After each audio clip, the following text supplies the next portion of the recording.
दौरान इस समय हमारे साथ हेमंत अत्री जी जुड़ रहे हैं, वरिष्ठ पत्रकार।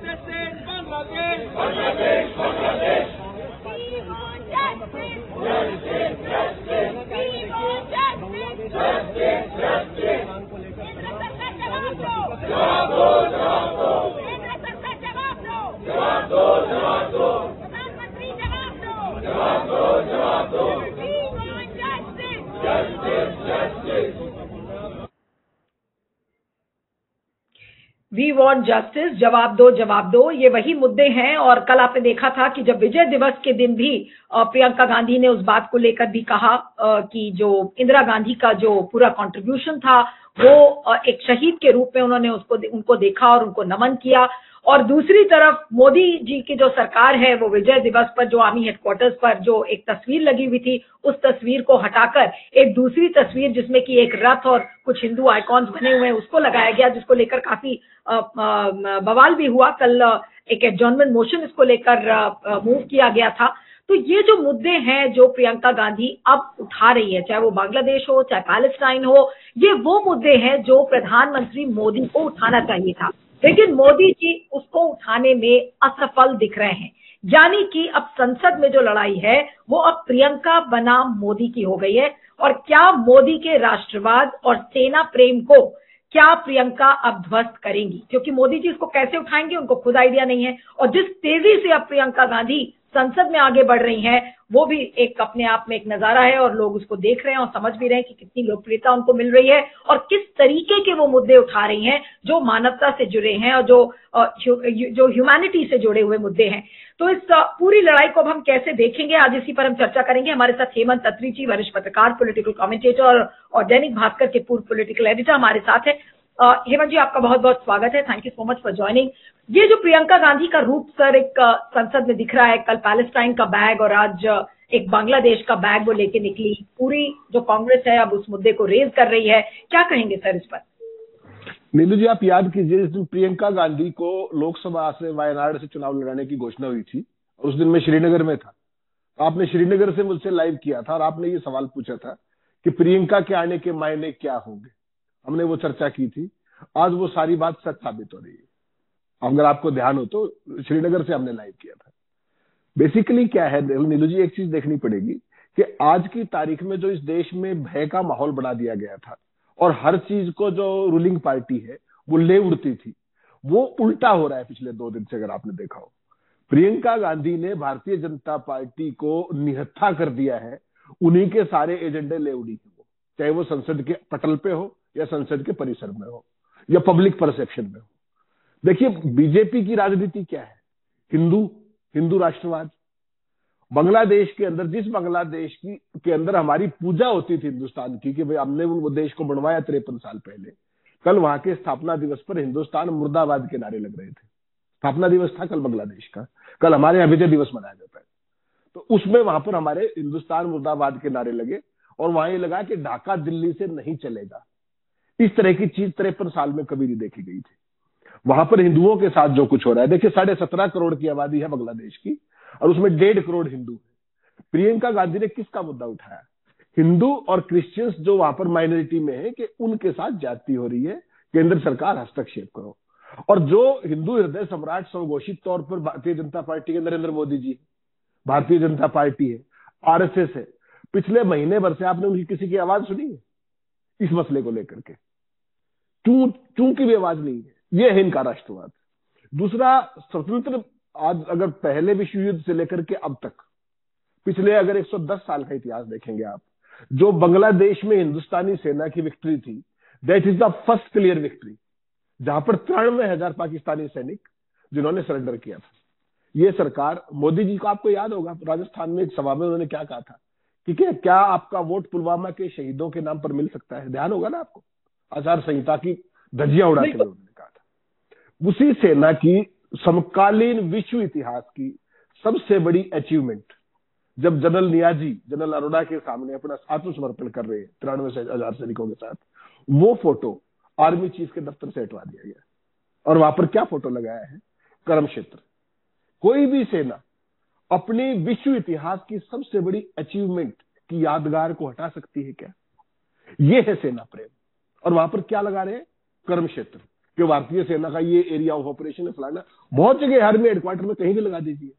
ये तो एक कंटेम्प्रेरी वर्ल्ड हिस्ट्री की अचीवमेंट है भाई, और उसी सेना की है। तो आप उसको नीचे कैसे ला रहे?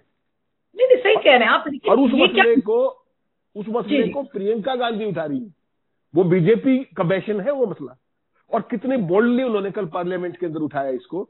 और उसका आपने देखा कि 2 बार उनका माइक बंद किया गया, 3 मिनट 12 सेकंड बोली वो, और उसके दौरान उनका 2 बार माइक बंद कर दिया गया। आपने अब तक किसी सत्तारूढ़ सांसद का, किसी नेता का माइक बंद होते देखा है दोनों सदनों में? क्या वो फजूल की बात कर रही थी? बांग्लादेश के हिंदुओं की बात करोगे तो माइक बंद हो जाएगा, बांग्लादेश के क्रिश्चियंस की बात करोगे तो माइक बंद हो जाएगा, सेना की अचीवमेंट की बात करोगे, विश्व इतिहास की सबसे बड़ी अचीवमेंट की, तो माइक बंद हो जाएगा। ये साफ करता है कि Bharatiya Janata Party has been robbed of its issue by none other than Priyanka Gandhi, और it was overdue. Rahul Gandhi इस तरह के उसमें इन्वॉल्व नहीं होते थे। प्रियंका गांधी ने यह साबित कर दिया कि वो किसी एक्स धर्म या वाई धर्म के लिए नहीं है। कल उन्होंने फिलिस्तीन में हो रही जातियों की बात करी वहां पर, और आज उन्होंने बांग्लादेश में हिंदू और क्रिश्चियंस के साथ बात की। यही तो सर्वधर्म समभाव है, यही तो भारतीय जनता पार्टी की दुखती रग है कि मुसलमानों को वो प्रेम नहीं कर सकते, हिंदुओं का प्रेम जब की बात आती है तो दर्शा नहीं सकते, चुप बैठे। ये है वो कायरता जो प्रियंका गांधी ने 3 दिन पहले, अगर आपको ध्यान हो, लोकसभा में जब कहा था कि ये देश बहुत लंबे समय तक कायरों के हाथ में नहीं रहता। और अब ये साबित हो रहा है कि कौन कायर है जो हिंदू हृदय सम्राट बनकर के हिंदुओं की बात नहीं कर सकते, रक्षा की बात नहीं कर सकते। थोड़ी सी बात जब हुई थी बांग्लादेश के अंदर, तो भारत की सेना ने वहां पर हस्तक्षेप करके नया देश बना दिया था। उस इंदिरा गांधी को तो ये डिमीन करते हैं, और जो मोदी चुप रहते हैं वो हिंदू हृदय सम्राट है। और ये सारा देश देख रहा है, कभी ना कभी तो इस देश के हिंदू भी जाग जाएंगे। लेकिन प्रियंका गांधी ने वो कार्यक्रम शुरू कर दिया है जिसकी हम तब बात कर रहे थे जब उनको टिकट मिली थी। वो उस रास्ते पर निकल चुकी है, और वो अब पीछे मुड़ के देखने वाली नहीं है। जो उन्होंने अपने भाषण में वीरवार को लोकसभा के अंदर भिगो भिगो के आईना दिखाया है इनको जिस तरीके से, उसके बाद पूरी भाजपा स्तब्ध है। क्योंकि महिला है, उनको पप्पू तो आप कर नहीं सकते, उनको एक लिमिट से आगे उनको ट्रोल भी नहीं कर सकते हो, शब्दों का भी संयम रखना पड़ेगा। तो ये वो सारी चीजें हैं जो हम कभी एक्सपेक्ट करते थे कि प्रियंका गांधी आने के बाद क्या स्थितियां होंगी, वो सामने आने लगा है। और प्रियंका अब इसमें पीछे हटने वाली नहीं है। हर रोज नया मुद्दा, हर रोज की नई नाकामियां। मोदी जी ने 11 संकल्प दिलाए थे, अगर आपको ध्यान हो 3 दिन पहले, उन संकल्पों की धज्जियां उड़ रही। अमेरिकन कंपनियां 3 गुना पेनल्टी दे करके Hindustan aeronautics limited, Indian oil corporation और इंडियन रेलवेज, इनके अधिकारियों को रिश्वत दे रही है 500 मिलियन। और हिंदुस्तान की सीबीआई, ईडी और आपका लोकपाल क्या कर रहा है? अमेरिकन कंपनियों ने जो जुर्माना दिया है रिश्वत देने के लिए हिंदुस्तान में, क्या उसकी जांच हिंदुस्तान में नहीं होनी चाहिए? अडानी का नाम तो वर्जित है, ये कंपनियां, इनके लिए कौन दोषी है? वो रिश्वत किसने ली? लोकपाल किस काम के लिए है? सीबीआई, ईडी किस काम के लिए है? क्या मोदी जी जवाब देंगे? और वो संकल्पों के सहारे कब तक लफाजी करके इस सारे सिस्टम को चलाएंगे? आज आप देखिए, आज वो वन नेशन वाले इलेक्शन लेके आ रहे हैं। अरे हरियाणा जैसे छोटे से राज्य के अंदर नगर निगम के चुनाव तो आप एक बार में करा नहीं सकते हो। नगर निगम की बात कर रहा हूं। अभी आपने विधानसभा में देखा, हरियाणा और महाराष्ट्र का चुनाव अलग हुआ। अभी हरियाणा में चुनाव ड्यू है उसका, नगर निगम का, कहते हैं 2 चरणों में कराएंगे, और ये पूरे देश में एक बार में चरण में चुनाव कराएंगे। सोचिए आप इस सरकार की बैंकरप्सी का। इनको केवल नैरेटिव पे खेलना है, पेडलिंग करनी है। इनके पास कंक्रीट डिलीवरी कुछ है नहीं जो देश को दिखा पाए। लेकिन हेमंत जी, अब जो रूप प्रियंका का दिख रहा है और कांग्रेस में जिस तरीके से चीजें दिख रही हैं कि अब प्रियंका के इर्द गिर्द ही सारा जो एक नैरेटिव है वो बंद, कम से कम पार्लियामेंट में तो ऐसा ही होता हुआ नजर आ रहा है। क्या ये एक डेलिब्रेट स्ट्रैटेजी भी हो सकती है कांग्रेस की कि राहुल गांधी की अगर आप स्पीच देखें तो बहुत लंबी स्पीच उन्होंने नहीं दी थी, लेकिन प्रियंका की जो स्पीच थी दैट वाज फार आउटस्टैंडिंग, और सब उस स्पीच की बात कर रहे थे। उसके बाद जब प्रियंका को हमने देखा कि वो बाइट दे रही थी संसद में, तो राहुल गांधी उनके पीछे थे, वो बाइट देती हुई नजर आ रही थी, और राहुल गांधी पीछे गाड़ी में बैठ के चले गए या बैठ रहे थे। I don't remember exactly that visual, but वो बिल्कुल साफ दिख रहा था कि वो बैकड्रॉप में है और Priyanka Gandhi was taking a lead. और अब जो मुद्दे भी वो उठा रही हैं, उन मुद्दों के ऊपर पूरी कांग्रेस का अभी तक ध्यान नहीं गया था, और उन मुद्दों को प्रियंका गांधी उठा रही हैं। ये रणनीति है या फिर एक जो स्टाइल ऑफ प्रोजेक्शन जिसको कहते हैं कि प्रियंका गांधी ने ये प्रेफर किया होगा कि भाई हम इन मुद्दों को उठाएंगे चाहे पूरी कांग्रेस उठाए या ना उठाए। तो क्या एक वो सुर भी हमें एक नजर सामने आ रहा है कांग्रेस से? नीरू जी देखिए, ये होना ही था। Rahul Gandhi day to day basis पे एज लीडर ऑफ अपोजिशन इस तरह की चीजों में ना तो वो ज्यादा विश्वास करते हैं, प्रदर्शन और ये सब। ये बेसिकली एक खास तरह की ऑप्टिक्स क्रिएट करना है कि जब आपको संसद के अंदर स्पेस नहीं मिल रहा है बोलने का, जो संसद में चर्चा होनी चाहिए वो नहीं उठती है। तो आपने देखा लगातार कई दिनों तक अडानी के मसले पर बातचीत हुई, लगातार बाहर जब अंदर नहीं बोलने दिया गया, संसद में गतिरोध रहा, तो लगातार बाहर प्रदर्शन किया गया। और उस प्रदर्शन में इनेविटेबली प्रियंका गांधी ही लीड करती थी, once in a while Rahul Gandhi भी थे। उसके बाद मोदी जी के इकोसिस्टम ने क्या किया, अडानी के जरिए सारे एलाइज को धमकाना शुरू किया। और उसका परिणाम क्या हुआ, टीएमसी से लेकर के एनसी से, नेशनल कॉन्फ्रेंस से लेकर के, समाजवादी पार्टी से लेकर के सबके सुर बदलने लगे। इवन लालू यादव के भी कुछ हद तक लीडरशिप का मतलब तमाम तरह के उन्होंने रिफ्ट क्रिएट कराने की कोशिश की। तो कांग्रेस पार्टी उस खेल को समझती है। आप आइए चाहे ना आइए, देश के इश्यूज ये हैं, हम सबसे बड़े विपक्षी दल हैं, हम तो उठाएंगे। और यही ओवरड्यू था। आपने देखा कल अभिषेक बनर्जी ने क्या कहा है कि ईवीएम का रोना धोना बंद कीजिए। मतलब समझ लीजिए, उन सबको, चाहे ममता हो चाहे ये हो, जितने भी ये लोग हैं, इनके ऊपर दो ही प्रेशर है। एक प्रेशर अडानी का जो इलेक्शन फाइनेंसिंग का है, दूसरा सीबीआई ईडी का। उन दोनों हथियारों को प्रयोग करके इंडिया अलायंस को तोड़ने की लगातार कोशिश चल रही है। कांग्रेस पार्टी की मजबूरी क्या है कि सिंगल लार्जेस्ट पार्टी होने के कारण इस गठबंधन की बेशक वो औपचारिक रूप से मुखिया नहीं है, लेकिन उनका एक फर्ज है कि वो अपनी तरफ से तोड़ते हुए दिखाई नहीं दे सकते। ये सारे दल जानबूझ करके वो खेल कर रहे हैं मोदी और अडानी के इशारे पर। तो वैसी सूरत में अब कांग्रेस पार्टी की एक बहुत जबरदस्त स्ट्रेटेजी ये है कि पहले संसद में कोशिश कीजिए, संसद में कोशिश ना हो तो संसद के बाहर कोशिश कीजिए। अब क्या होगा, ज्यादा मुख्य धारा का जो ये आपका रवांडा मीडिया है ये नहीं दिखाएगा, लेकिन सोशल मीडिया आप जैसे सारे साथी बात कर रहे हैं ना, आपने सारे विजुअल्स जैसे ही घटना हुई 10 मिनट के अंदर दिखा दिए ना। ये वो सफलता का राज है, जो सोशल मीडिया की जो पावर है। आप उस मीडिया को लेकर घूमते रहिए, रवांडा मीडिया को कौन देख रहा है उसको। अभी 3 दिन पहले क्या नाम है, इतने बड़े चैनल, देश का सबसे झूठा चैनल मैं तो कहता हूं उसको, वो कहते हैं हम दुनिया के सबसे तेज है, लेकिन वो सबसे मक्कार है। उस चैनल पे गृह मंत्री ने क्या खेल करने की कोशिश की राहुल गांधी के चरित्र को लेकर के, 90% लोगों को पता ही नहीं उस बात का। वो कहते हैं हम देश के सबसे बड़े चैनल है, नोबडी सॉ इट। वो बात भी कब आई जब सोशल मीडिया में हम जैसे आप जैसे लोगों ने उस पर बहस करके और उस मुद्दे के ऊपर चर्चा की और किस तरीके से वो हुआ। तो प्रियंका गांधी इस ऑप्टिक्स की ताकत को समझती है, कांग्रेस पार्टी भी उस ताकत को समझती है, और देश के लोग चाहे बोले या ना बोले वो ये देख रहे हैं कि लड़ कौन रहा है, इनको एक्सपोज कौन कर रहा है। हिंदुत्व का मसला था, हिंदू प्रेम का मसला है, क्यों बीजेपी चुप है भाई। और कांग्रेस तो आप मुस्लिम परस्त पार्टी कहते हो, वो हिंदुओं की जो साजो जाती हो रही है बांग्लादेश में उसकी बात कर रहे हैं। तो इसका मतलब समझिए ना, सेना का प्रेम एक्सपोज करके रख दिया कि आपने इतने बड़े सरेंडर, विश्व का सबसे बड़ा सरेंडर, 93,000 पाकिस्तानी सैनिक, उनकी तस्वीर आपको पता है कहां यूज होती थी। वो जब भी आर्मी चीफ के ऑफिस में फोटो लगी है, वो कोई भी फॉरेन डेलीगेशन, कोई भी आर्मी के अफसर बाहर का कोई भी डेलीगेशन आता था, आर्मी चीफ का फोटो उसके सामने होता था उस डेलीगेशन के साथ। वो एक बहुत पावरफुल पिक्चर है। आपने उस पावर पिक्चर को हटा करके धर्म क्षेत्र लिखवा के क्या निकालना चाहते हैं आप? Are you religious country? आप हिंदू राष्ट्र हैं, आप क्या चीज? अगर वही तस्वीर लगानी है आप लगाइए उसको, सेना का कर्म क्षेत्र है, बड़ी अच्छी बात है, लगाइए। लेकिन वो उसके लिए बहुत जगह आर्मी हेडक्वार्टर में, आर्मी चीफ के कमरे में भी जगह की कमी नहीं है। लेकिन ये आपकी मानसिकता दिखाती है कि अगर वक्त आए तो सेना का भी नाम को जब चाहे यूज कर सकते हैं, जब चाहे डिफ्यूज कर सकते हैं, जब चाहे रिफ्यूज कर सकते हैं, और जनता को जब चाहे कंफ्यूज कर सकते हैं। That is what Modi's idea is. लेकिन ये सारी चीज सेना भी देख रही है।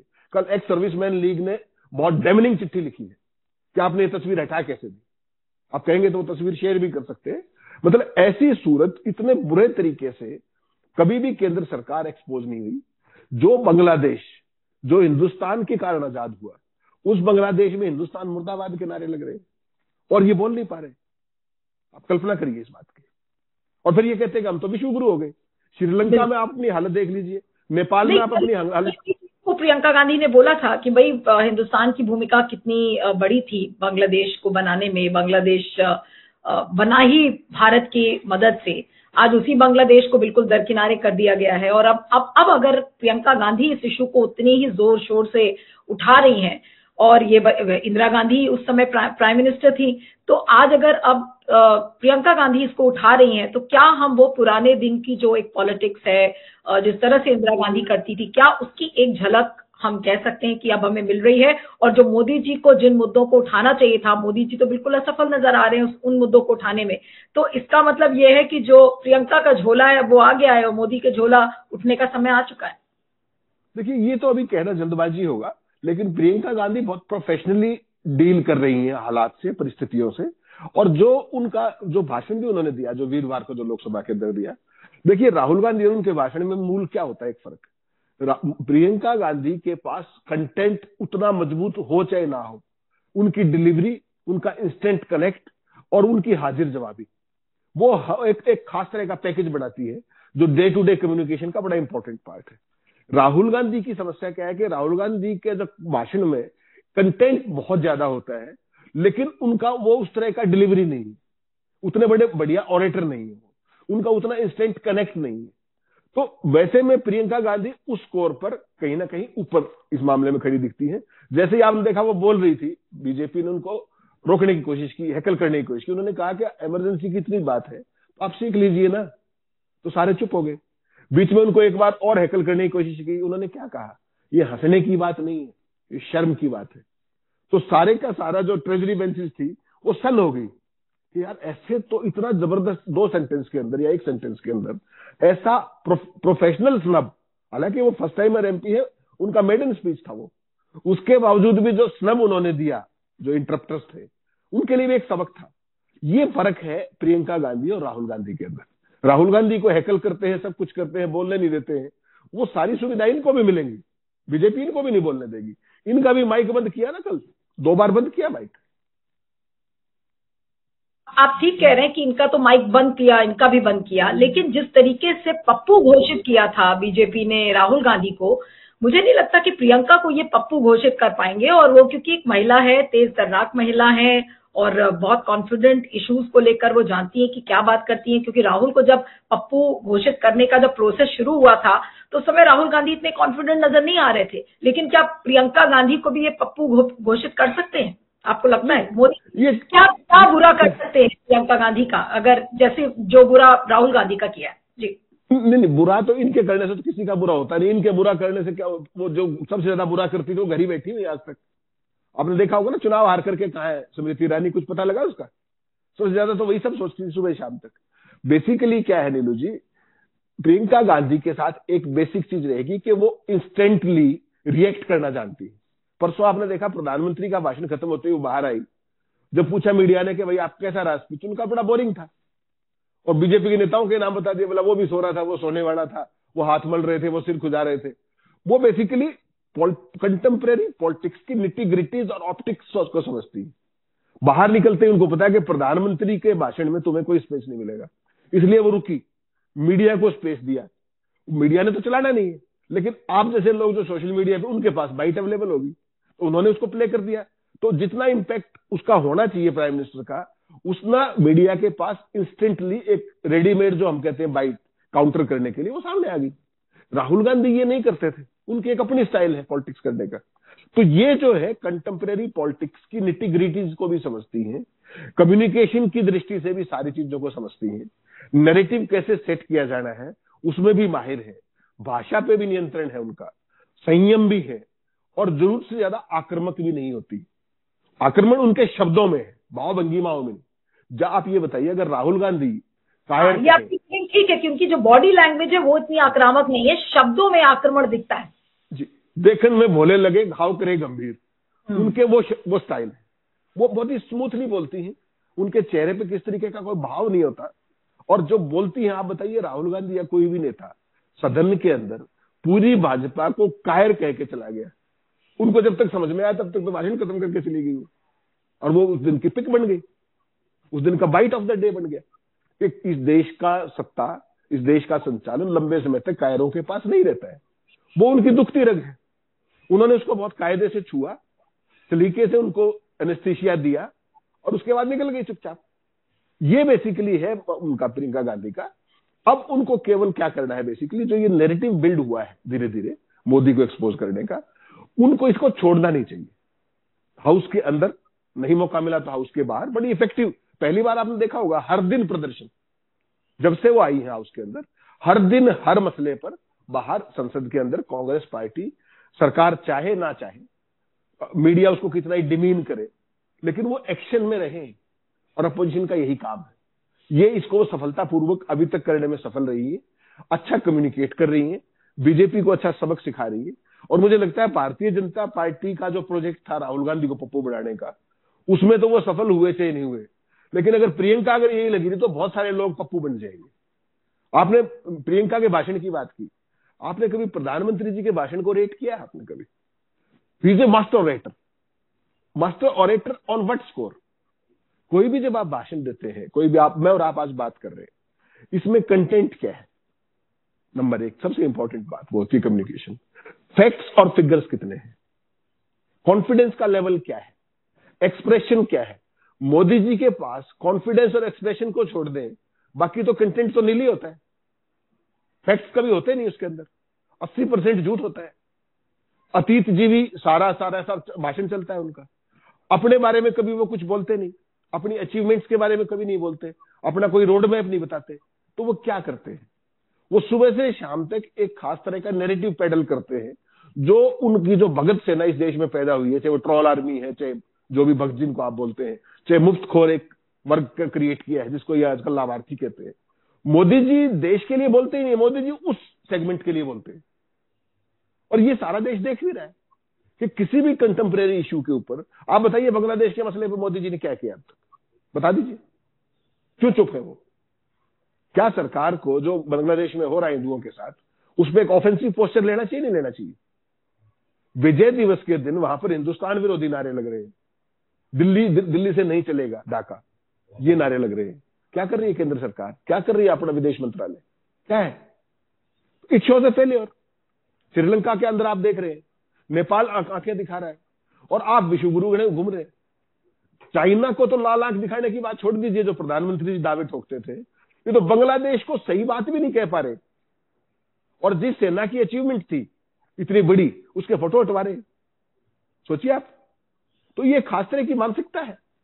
और ये मानसिकता क्या है कि डिफिटिस्ट मानसिकता होती है, कि जब आप कुछ करने की स्थिति में नहीं हो, आप तो लाल आंख आपके बस की तो है नहीं, लेकिन उतनी बड़ी अचीवमेंट, जो एक जो स्टाइल स्टेटमेंट थी हिंदुस्तानी सेना की अचीवमेंट की, उसको आपने हटवा दिया। क्यों?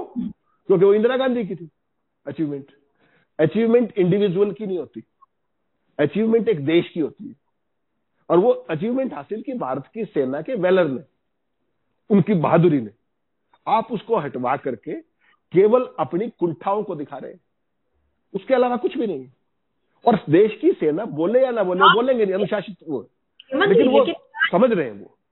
नहीं, आप बिल्कुल ठीक कह रहे हैं, लेकिन क्या इससे मोदी जी का जो सेना प्रेम है वो कितना फीका है, कितना बड़ा पाखंड है, वो आज इस चीज से क्या सिद्ध नहीं हो गया है? छोटी सी चीज है, आप एक तस्वीर बर्दाश्त नहीं कर पा रहे क्योंकि वो 1971 की थी, जिस समय इंदिरा गांधी प्राइम मिनिस्टर थी, सिर्फ इसलिए आपने उस तस्वीर को ही वहां से हटा दिया। ये कुंठा तो है ही, लेकिन साथ में सेना को लेकर कितना बड़ा पाखंड है, जो आज अपने आप को ही एक्सपोज कर रहे हैं मोदी जी ये सब काम करके। और बीजेपी के उनको लोग एडवाइस भी नहीं कर रहे कि अरे भाई कुछ भी करो, लेकिन ये तो मत करो। आज ये लोग बोल नहीं पा रहे बीजेपी के कोई भी व्यक्ति। नीलू जी, भाजपा और आरएसएस की सच्चाई यही है। जो राजनाथ सिंह उस दिन भाषण कर रहे थे संविधान के ऊपर, कितनी बड़ी बड़ी बातें कर रहे थे, उन्होंने ये नहीं बताया कि उनके रक्षा मंत्री रहते चाइना ने क्या किया। बताया उन्होंने? नहीं बताया ना। तो इनके सारे नैरेटिव ऐसे ही, चाहे वो मोदी हो, चाहे शाह हो, चाहे राजनाथ हो, ये उसी स्कूल के पोस्ट ग्रेजुएट है सारे के सारे, आरएसएस स्कूल ऑफ थॉट्स के। इनका हर चीज से प्रेम लगाव जो है वो सामयिक है। अगर जरूरत पड़ी तो सेना प्रेम, जरूरत निकल गई, मतलब निकल गया तो पहचानते नहीं। तो ये इनका एक पर्टिकुलर तरीका रहा है। सेना के नाम पे तो इन्होंने, पुलवामा के नाम पे तो वोट ही मांगे थे, और अब सेना की तस्वीरें हटवा रहे हैं, अचीवमेंट की तस्वीरें हटा रहे हैं। तो ये मोदी जी के पूरे सिस्टम को, उनके पूरे इकोसिस्टम की सोच की जो दिवालियापन है, मैं तो उसको वही कह सकता हूं कि उस सोच दिवालियापन को प्रदर्शित किया है। पूरे देश ने देख लिया है। एक सर्विसमैन लीग ने इसका बहुत स्ट्रिक्ट कॉग्निजेंस लिया है, उन्होंने एक बहुत ही डैमेनिंग चिट्ठी लिखी है और कहा है कि आप ये कर कैसे सकते हैं, आपको कर्म क्षेत्र की पिक्चर लगानी है, जरूर लगाइए, कोई समस्या नहीं है, लेकिन उसकी कीमत पर नहीं। आप बताइए, एक पूरे दुनिया का भूगोल बदल दिया जिस पिक्चर ने, उस पिक्चर को, उस अचीवमेंट को हटवा रहे हैं आप। और फिर आप सेना प्रेमी भी हैं, ये तो मोदी जी को तय कर रहा है ना कि वो किस रूप में जाना चाहेंगे। एक फर्जी राष्ट्रवादी, उनका राष्ट्रवाद भी सारा देश जानता है कितना राष्ट्रवाद है। चाइना अंदर आके बैठ गया, वो कह रहे कोई आया नहीं, कोई घुसा नहीं, उस पर चर्चा करने की भी हिम्मत नहीं पड़ी। जब कोई आया नहीं था, घुसा नहीं था, 35 दौर की बातचीत किस लिए की आपने? और जैसे ही अडानी ने चाइना के अंदर एक कंपनी रजिस्टर कराई, आपने बातचीत शुरू कर दी, शी जिनपिंग से मिल लिया आप जाके। तो ये है आपका राष्ट्रवाद। तो मीडिया बताए चाहे ना बताए, लोग उसको देख रहे हैं सारी चीजों को। और ये जो प्रियंका गांधी जो कर रही है ना, ये डरती वरती तो किसी से है नहीं ना। राहुल, इनकी यही खासियत है, राहुल और प्रियंका, कि ये डरते नहीं। बाकी तो सारे अपने घर बैठ चुके हैं, मौका है तो बोलते हैं, नहीं तो नहीं। आप फारूक अब्दुल्ला के बेटे उमर अब्दुल्ला की बातचीत सुन लीजिए। सरकार चलानी है, केंद्र की मदद चाहिए, तो ईवीएम के पक्ष में आके खड़े हो गए वो। अभिषेक बनर्जी कल क्या बोल रहे थे, ईवीएम का रोना धोना बंद कीजिए, अडानी का ज्यादा मसला मत उठाइए। तुम अपोजिशन में क्या, फिर तुम उनके पास जाके बैठ जाओ। हेमंत जी, अदानी का अगर आप मसला देखें तो जब से ये सब चीजें शुरू हुई हैं, संविधान की चर्चा, और उसके पहले तक तो अदानी का मुद्दा जोर पकड़ रहा था, लेकिन अब अचानक से अदानी का मुद्दा बिल्कुल ठंडा पड़ता हुआ नजर आ रहा है और अदानी से पूरा ध्यान ही हट गया है। प्रियंका गांधी के आने के बाद अदानी पर कोई चर्चा, कोई बातचीत कांग्रेस में भी ज्यादा नहीं हो रही है। ठीक है, राहुल गांधी के लिए वो इशू है, तो क्या राहुल गांधी अदानी के मुद्दे को अकेले उठाएंगे और पूरी कांग्रेस प्रियंका गांधी के साथ बाकी जो जनता से जुड़े इश्यूज हैं और जो बाकी ह्यूमैनिटेरियन इश्यूज हैं, क्या ये रणनीति है? इसीलिए मैंने वो सवाल आपसे शुरू में किया था कि क्या एक रणनीति के तहत कांग्रेस इसे कर रही है कि भाई उनको प्रियंका गांधी को भी तो प्रोजेक्ट करना है, राहुल गांधी को तो उन्होंने काफी उनकी ब्रांड बिल्डिंग कर ली है, क्या अब प्रियंका को प्रोजेक्ट करने की बारी है? प्रियंका जो आम आदमी से जुड़े हुए डे टू डे, चाहे वो महंगाई का है, बेरोजगारी का है, ये तमाम तरह के जो डे टू डे लाइफ से जुड़े सवाल हैं, या जो जिन चीजों को राहुल गांधी रूटीन में नहीं करते हैं, वो सारे इश्यूज उनको लेके प्रियंका लगातार एक्शन में है और वो एक्शन में रहेंगी। और जो बड़े पॉलिसी लेवल के जो मसले हैं, ऐसा नहीं है कि प्रियंका गांधी अडानी का जिक्र नहीं करती हैं जरूरत पड़ने पर, उद्योगपति मित्रों का। कल और सारा, कल आपने पार्लियामेंट के अंदर देखा, राज्यसभा के अंदर जिस तरीके की बहस हुई, जिस तरीके से अपने खड़गे साहब ने भिगो के इनको आईना दिखाया, उसके बाद रणदीप सुरजेवाला ने शाम को जो रात को जो किया।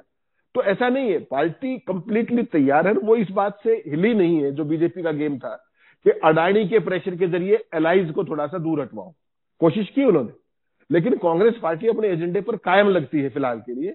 और प्रियंका गांधी को जो रोल दिया, सोचा था हमने, जो उस टाइम बात की थी, उसमें वो 100% खरी उतर रही है। और एक स्ट्रेटेजी का ऑब्वियसली हिस्सा है कि एक्स काम उसको दे दिया और वाई काम वो कर ले। ये तो एक इंटरनल अंडरस्टैंडिंग और अरेंजमेंट है, इसमें कोई बहुत लंबी चौड़ी वो नहीं। लेकिन इसमें लीडरशिप में कभी ये नहीं होता कि फला मुद्दा केवल वही उठाएगा, अमुक मुद्दा वही उठाएगा। सवाल क्या है कि किसी पर्टिकुलर दिन पे आपने क्या ऑप्ट किया है और उस दिन की ऑप्टिक्स आप क्या क्रिएट करना चाहते हैं, ये उतनी सी बात है। और आज जो उन्होंने किया है वो भारतीय जनता पार्टी को कंप्लीटली एक्सपोज कर दिया। उनका जो हिंदू प्रेम है, उनका जो सेना प्रेम है, उनका जो राष्ट्रवाद है, उनके जो 56 इंची सीना है, जो विश्व गुरु है, वो सब कुछ तो खुल के आ गया। जब आप बांग्लादेश को भी नहीं बोल सकते कि हिंदुओं के साथ क्या हो रहा है, तो 56 इंच तो दुनिया ने देख लिया, आपका विश्व गुरु होना भी देख लिया। तो इससे ज्यादा एक्सपोज कोई क्या करेगा? लेकिन शर्मनिरपेक्षता उधर भी कूट कूट के भरी हुई है, वो इन चीजों का बुरा नहीं मानते, तो उनके लिए ये सामान्य चीज है, क्योंकि वो तो फिर किसी और नैरेटिव पे कूद जाएंगे। नहीं, लेकिन जो अब ये जो 2-3 दिन से हम देख रहे हैं संसद में, क्या अब ये पूरा जो पूरी लड़ाई है, पहले अभी तक तो राहुल बनाम मोदी होता था, लेकिन क्या अब असली लड़ाई अब शुरू हुई है? और बीजेपी के बुरे दिन, जब कल आपसे मेरी फोन पर भी बात हो रही थी, हम लोग ये बात कर रहे थे शाम को कि बीजेपी, आपने कहा कि बीजेपी के असली दिन अब बुरे शुरू हुए हैं, तो क्या वाकई में अब ये लड़ाई प्रियंका बनाम मोदी की है, जिसमें कि मोदी का जो ब्रांड है वो ध्वस्त अब ऐसा लगता है कि प्रियंका ही करेंगी? और जिस तरीके से उन्होंने पिछले कुछ बहुत ही चंद दिनों में बेनकाब किया है मोदी को, तो बिल्कुल ऐसे ही लग रहा है कि अब तो ये लड़ाई पूरी साफ साफ प्रियंका गांधी बनाम मोदी की हो गई। नहीं, बिल्कुल आप ठीक कह रही है नीलू जी। उसमें भी खास बात यह है कि ऑरेटरी मोदी की तुलना में तो एट पार नहीं है प्रियंका गांधी, लेकिन उनका जो डिलीवरी है, जो उनका कनेक्ट है, वो मोदी से कमतर भी नहीं है। मोदी का भाषण के अंदर कभी सब्सटेंस नहीं होता, कभी फैक्ट्स नहीं होते, कभी इश्यूज नहीं होते, उसमें केवल लफाजी होती है। उस स्कोर पर प्रियंका गांधी उनसे कहीं आगे है। और यही मोदी और बीजेपी की चिंता का और दिक्कतों का आने वाले समय में कारण बढ़ेगा। आपने और मैंने जितने दिनों तक संसद कवर की, लंबे समय तक हमने देखा कि हाउस अगर एडजर्न हो गया तो आमतौर पर ये होता था, रेस्ट कोई मुद्दा हो कि इस तरह का प्रदर्शन हो, वरना हाउस एडजर्न हो गया तो चलो ठीक है, चले जाते थे सब। अब जो इस सेशन में आपने नई रणनीति देखी है कि हर दिन विपक्ष अगर अंदर नहीं तो बाहर से और इससे बहुत ज्यादा डिस्टर्ब ना केवल मोदी जी हैं, बल्कि अपने जो ओम बिड़ला साहब भी बड़े परेशान है। आप फलाने द्वार पे मत कीजिए, आप उस द्वार पे मत कीजिए, उस तो भाई आप ऐसा मौका, आप उनको हाउस के अंदर बोलने दीजिए ना। अंदर तो बोलने नहीं देंगे और बाहर प्रदर्शन करने नहीं देंगे। अब आप ये सोच लीजिए कि जो मीडिया चैनल्स जो मकर द्वार जहां पर है उसके आसपास से पहले लाइव हो जाता था, तो लाइव के लिए भी मना कर दिया गया है कि भाई आप अपने बैकपैक्स वहां तक लेकर मत जाइए। वहां तक अपना बैकपैक भी ले जाने की अनुमति लोगों को नहीं है कि आप वहां से लाइव कर ले, कहीं ऐसा ना हो कि वो चित्र जल्दी से चले जाएं। वो तो बाद में लोग दिखाएंगे ही, लेकिन मूर्खता आप देखिए इस सरकार की कि किस लेवल तक जाकर इन्होंने हर चीज को बंद करने की कोशिश की है। तो अंत में हेमंत जी इस चीज को कैसे, 2-3 सवाल आपसे और करूंगी कि अब जो रणनीति है वो कांग्रेस की क्या होगी आपके हिसाब से?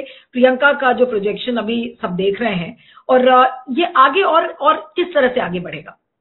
नहीं, हाउस के अंदर ओवरऑल एक जो एक्टिव रोल जो दिखा आपको लगातार, वो अब बिल्कुल सामने है कि इस पे पीछे हटने का कोई सवाल नहीं। जितने भी रेलेवेंट इश्यूज हैं, कंटेम्परेरी इश्यूज हैं, उन पे किसी को बैकफुट पे जाने वाली नहीं है। ऑफ कोर्स मेन सीट जो है, मेन ड्राइविंग सीट जो है वो राहुल गांधी और खड़गे साहब के पास ही रहेगी। लेकिन प्रियंका का अपना एक खास तरीके का टारगेट ऑडियंस है, एक खास तरह का सपोर्ट इकोसिस्टम और सपोर्ट बेस है, एक खास तरह की क्लैरिटी है, एक खास तरह का कनेक्ट है मासेस के साथ। तो उस यूएसपी को कांग्रेस पार्टी निश्चित तौर पे बुनाती रहेगी, और जो भी उनको रोल दिया जाएगा as a communicator, as a leader, मुझे लगता है कि अभी भी जो स्थिति है कि प्रियंका गांधी अभी अपने आप को भी एक्सप्लोर कर रही है, और कांग्रेस पार्टी को भी वो एक जगह मिली है जो बहुत लंबे समय से देवर लुकिंग फॉर इट, कि यार कैसे करें, क्या करें, कोई एक स्टैंड स्टिल आ गया था। इस बार अच्छी बात क्या है, प्रियंका के लिए एक संख्या बल भी है पार्टी के पास। पिछली बार आपने देखा 44, 48, 52, ये कोई संख्या बल नहीं होता है। जब 100 के आंकड़े पे आप होते हो तो इसका एक अर्थ होता है। उसमें आप देखिए, अगर ये 44 होते तो आज उसका वो मतलब, मैं और आप इस पर चर्चा नहीं कर रहे होते। आज वो 100 प्लस है, और आज हाउस के अंदर जो कुछ हो रहा है, अपोजिशन की बाकी पार्टियां आए या ना आए, उनको अडानी से डराए या सीबीआई ईडी से डराए, कांग्रेस पार्टी अपने आप में एक बुलंद आवाज है, और उस बुलंद आवाज की एक बुलंद चेहरा वो प्रियंका गांधी है। राहुल गांधी जब होते हैं वो भी शामिल होते हैं, नहीं तो she is able to do it alone. और राहुल के मामले में तो कोई इधर उधर हो भी सकता है, प्रियंका को आप जानती हैं, अगर वो कोई काम कर रही है तो किसी एमपी की वो भी हिम्मत नहीं है। जैसे मोदी वाला स्टाइल है ना, आंख के इशारे से सारा खेल चलता है, तो प्रियंका उस मामले में भी बहुत पर्टिकुलर है। तो क्या कांग्रेस की मोदी है Priyanka actually? It's too early to say that. Let's see how it comes out. और अगर वैसी स्थिति होगी तो वो कहने में भी हमें कोई आपत्ति नहीं है। नहीं, लेकिन हेमंत जी अब बहुत रोचक है जिस तरह से चीजें अब आगे बढ़ रही है पार्लियामेंट में, जिस तरीके के मुद्दे उठ रहे हैं, और प्रियंका गांधी एक स्टाइल स्टेटमेंट भी है, उनके पास नैरेटिव है, उनके पास ऑरेटरी है, मतलब वो हर चीज है जो मोदी जी को अंत में ध्वस्त कर सकता है। तो मेरा यही मानना है, और मैं ये पूछूंगी भी आपसे कि आपको क्या लगता है कि अभी तो खैर सरकार अभी बनी है जून में, और अभी तो 4-4.5 साल का सफर मोदी सरकार को तय करना है। लोग तो मई में ये भी कह रहे थे कि ये ज्यादा लंबी सरकार नहीं चलने वाली है, लेकिन अभी तो फिलहाल ऐसे ही चल रहा है कि ऐसा लगता है कि जो बैसाखियां हैं मोदी जी की वो स्टेबलाइज हो चुकी हैं, और स्टेबलाइज अगर रहेंगी तो फिर प्रियंका को मोदी को घेरने का पूरा 4.5 साल मिल जाएगा, और उसके बाद फिर प्रियंका हो सकता है कि प्रधानमंत्री की दावेदारी में आ जाए। That is too early to say as of now. लेकिन ये है कि कुल मिलाकर के भारतीय जनता पार्टी को घेरने के लिए जो चेहरा, जो कंटेंट, जो नैरेटिव जो होना चाहिए था, उस दिशा में कांग्रेस बढ़ रही है। कांग्रेस की अपनी फॉल्ट लाइन्स बहुत है। कांग्रेस के अंदर तमाम आत्मघाती दस्ता है। राहुल गांधी का आत्मघाती दस्ता है, हर नेता का आत्मघाती दस्ता है। कांग्रेस के पास संगठन नाम की कोई चीज नहीं है। कांग्रेस के अंदर कूट कूट कर एरोगेंस भरी हुई है। कांग्रेस के अंदर एक से एक करप्ट और क्रुक लोग हैं जो स्ट्रेटजी उसमें बैठे हुए हैं। अगर इस सारे को जब तक वो अपना वर्कआउट नहीं करते हैं, आप देखिए भारतीय जनता पार्टी सत्ता में है 10 साल से, उसके बावजूद भी आप उनके किसी नेता को उसको फोन करते हो, वो उस टाइम ना भी उठा पाए तो दे आर ऑलवेज अवेलेबल, वो कॉल बैक आता है। कांग्रेस ही 10 साल से धक्के खा रहे हैं, सड़कों पे भूखे मर रहे हैं। लेकिन वो एरोगेंस नहीं गई है। कांग्रेस के प्रवक्ता से बात करना भी बहुत बड़ी अचीवमेंट आज भी। तो कांग्रेस पार्टी की जो वर्क कल्चर है उसको बदलना राहुल और प्रियंका की सबसे बड़ी चुनौती है। इन्होंने ही उनको इनएक्सेसिबल बनवाया है। उस गिरोह ने ही राहुल गांधी को पप्पू साबित कराया। भारतीय जनता पार्टी के किसी को पप्पू कराने से पप्पू नहीं बनता कोई। जो चारों तरफ की जो कोर टीम होती है, जो उनके एडवाइजर्स होते हैं, वो किस तरह की ब्रीफिंग देते हैं, मिस ब्रीफिंग देते हैं, वो सारी चीजें वो कोई प्रियंका के साथ वैसी चीज नहीं कर सकता जो राहुल के साथ कर लेते थे, क्योंकि राहुल शरीफ आदमी है, उनको जो भी बताया ठीक है। Priyanka doesn't accept nonsense at all. तो बहुत सारी चीजें ऐसी हैं जो मुझे लगता है कि अब चूंकि वो संसद में भी आ गई है, तो अब जो कांग्रेस पार्टी का ऑर्गेनाइजेशनल स्ट्रक्चर है वो एक्टिव किए बिना बात नहीं बनेगी। और उसको एक्टिव करने में मुझे लगता है खड़गे साहब और ये मिलके उस वर्क कल्चर को भी बदलेंगे और उस संगठन को भी रिएक्टिवेट करेंगे। वरना तो मोदी का सबसे बड़ा प्लस पॉइंट यही है कांग्रेस की वीकनेसेस, और वो फॉल्ट लाइंस को वो कैसे एड्रेस करते हैं ये देखना बड़ा इंटरेस्टिंग होगा। नीलू जी, जो एक इनर्शिया जिसको कहते हैं और एक जो ढीलापन जो कांग्रेस में दिखता था, क्या अब प्रियंका के आने से वो चीजें जो आत्मघाती दस्ते हैं और एक इनर्शिया, एक लेड बैक एटीट्यूड जिसको आप वर्क कल्चर कह रहे थे, क्या वो प्रियंका असल में अब सुधार सकती हैं? क्योंकि अब दोनों भाई बहन जब उस चीज को एड्रेस करेंगे, ऐसा तो है नहीं कि राहुल गांधी इस चीज को समझते नहीं होंगे, लेकिन समझ कर भी वो चीजों को सुधार नहीं पाए ड्राइवर सीट पर होने के बावजूद। खड़गे जी कांग्रेस प्रेसिडेंट हैं, उसके बावजूद वो उन चीजों को एड्रेस नहीं कर पाए। तो क्या प्रियंका के इर्द गिर्द अब पावर सेंटर कांग्रेस का रहेगा और प्रियंका ही हो सकता है इस इनर्शिया को भी एड्रेस करे कांग्रेस के अंदर? देखिए नीलू जी, ऑफिशियली तो ऐसा कुछ नहीं होने वाला है, लेकिन अनऑफिशियली यस, ना केवल रहेगा बल्कि ये ऑलरेडी है। प्रियंका गांधी अपने हिसाब से चीजों को करने में और अपने फैसलों को लागू करवाने में सिद्धहस्त है, पहले भी करती रही है वो। लेकिन ड्राइवर सीट पे पार्टी का फेस राहुल गांधी ही रहेंगे। अब केवल वर्क कल्चर बदलने में किसकी क्या भूमिका रहती है वो देखना रोचक होगा कि क्या जो ये पार्टी के अंदर डेडवुड भरा पड़ा है नीचे से ऊपर तक, जो सीबीआई ईडी के केसों वाले नेता जो घूम रहे हैं, जो बीजेपी के पेरोल पे बैठे कांग्रेस में, तमाम ऐसे लोग जो बीजेपी के लिए बैटिंग करते हैं, वो सारी चीजें देखी जानी कि प्रियंका और राहुल मिलके खड़गे साहब के साथ उसको कितना इफेक्टिवली एड्रेस कर पाते हैं या नहीं कर पाते हैं। संगठन के स्तर पर क्या चेंजेस करते हैं, किस रूप में किसको क्या दायित्व दिया जाता है, क्या कोई नया नया खून आता है पार्टी के अंदर, नया ब्लड, नई जनरेशन, या यही जो घिसे पिटे मोहरे हैं जो बार बार पिटते हैं पार्टी को पिटवाते हैं, उन्हीं के जरिए चलेगा। ये देखने की बात है। इट इज टू बी एक सवाल और है, एक सवाल बस और है हेमंत जी, फिर मैं कार्यक्रम को खत्म करूंगी कि भी हरियाणा में हमने देखा था और सब भूपिंदर हुड्डा को कोस रहे थे। भूपिंदर हुड्डा ऐसे नेता, कई लोग केसी वेणुगोपाल के बारे में भी कहते हैं, हालांकि वो जनरल सेक्रेटरी है ऑर्गेनाइजेशन के, उनके बारे में भी एक ढीलापन हमेशा रिपोर्ट किया गया है कि उनके वजह से चीजें कांग्रेस में ठीक नहीं हो रही हैं। तो क्या ऐसे नेताओं को अब फेज आउट जब करने की बारी आएगी तो क्या उसमें प्रियंका की भूमिका होगी या फिर राहुल गांधी की? क्योंकि राहुल गांधी न चाहते हुए भी उनको केसी वेणुगोपाल को अपने साथ रखना था, न चाहते हुए भी उन्होंने पूरा हरियाणा का चुनाव एक तरीके से भूपेंद्र हुड्डा को आउटसोर्स कर दिया था। तो क्या प्रियंका ऐसे डेडवुड इनको मैं कहूंगी जो कांग्रेस के डेडवुड है, क्या इनको वीड आउट कर पाएंगी प्रियंका गांधी? अब नीलू जी देखना पड़ेगा। बेसिकली देखिए कांग्रेस पार्टी में समस्या क्या है, हर शाख पे उल्लू बैठा है। केरला का चुनाव अगर आपको ध्यान हो, कांग्रेस पार्टी हरियाणा वाली स्थिति थी कि कितनी वोटों से अंतर से जीतेगी, उसके बावजूद आखिरी के 2 दिनों में एक चर्चा चल पड़ी वहां की लोकल लीडरशिप में कि अगर सरकार आ गई तो वेणुगोपाल सीएम बन सकते हैं। पूरी पार्टी का सत्यानाश हो गया। वहीं पर आपने मध्य प्रदेश में देखा, आपने छत्तीसगढ़ में देखा, आपने राजस्थान में देखा, आपने हरियाणा में देखा, अभी आपने महाराष्ट्र में देखा। तो कांग्रेस पार्टी की सबसे बड़ी प्रॉब्लम क्या है, जिसको हम जब 2002 से लगातार जो देखते हैं, देखिए सोनिया गांधी की एक अप्रोच थी, वो स्टेटस क्विस्ट थी कि भाई चलो जो चल रहा है चलने दीजिए, कोई बात नहीं, और वो लंबे समय तक अध्यक्ष रही। तो उसमें वो पार्टी की एक खास तरह की कल्चर डेवलप होगी, और ये जितने भी सारे के सारे 70 प्लस के नेता हैं, इनका एक खास तरीके का इकोसिस्टम बन गया सोनिया गांधी के चारों तरफ। चाहे वो अहमद पटेल का ही सौजन्य से हो, उनके कारण भी बहुत सत्यानाश हुआ है कांग्रेस का, तो वो एक बड़ा सिस्टम। उसके बाद राहुल गांधी ने उसको चेंज करने की कोशिश की ओवरनाइट, उन्होंने वर्क कल्चर ला करके इलेक्शन लड़ने की कोशिश की और की, उसका सारे का सत्यानाश इन्हीं जो डेडवुड थी उसी ने खराब करवाया, क्योंकि इनकी उसमें चली जाती ताकत जो थी। तो यहां पर उस तरह के द्वंद लगातार चल रहे हैं, ओल्ड वर्सेस न्यू और तमाम तरह की चीजें। और इसकी क्या गारंटी है कि जो राहुल गांधी के चारों तरफ एक खास तरह का इकोसिस्टम है, वो प्रियंका गांधी चारों तरफ नहीं बन जाएगा। क्योंकि अल्टीमेटली तो साइकोफेंसी टॉप लीडरशिप में तो सबसे बड़ी प्रॉब्लम है। तो वो कांग्रेस पार्टी की कभी से दुखती रख रही है। प्रियंका गांधी उससे सक्सेसफुली ओवरकम करती है या नहीं करती है, it is for her to see. चलिए, तो देखना होगा। लेकिन फिलहाल ये चर्चा अच्छी रही कि जो आपने आज जिस पर्सपेक्टिव से समझाया कि मोदी के ही जो सारे मुद्दे हैं वो प्रियंका लेकर उड़ चुकी हैं, और अब मोदी के हाथ में सत्ता कितने दिन रहेगी, प्रियंका गांधी लीडरशिप रोल में आएंगी, और अगर इसी तरह से मोदी के ही इश्यूज पर मोदी को ध्वस्त करेंगी तो फिर सत्ता उनकी ज्यादा दिन कैसे चलेगी ये मुझे पता नहीं है। लेकिन एक बड़ी चुनौती जरूर प्रियंका गांधी मोदी जी के लिए बनेगी, संसद के अंदर, संसद के बाहर, और पार्टी में रहते हुए उनका रोल भी अब धीरे धीरे बिल्कुल डिफाइंड होगा। ये बहुत रोचक होगा देखना कि किस तरह से आगे चलती है राजनीति। आपका बहुत बहुत शुक्रिया Hemant ji, thank you so much for joining.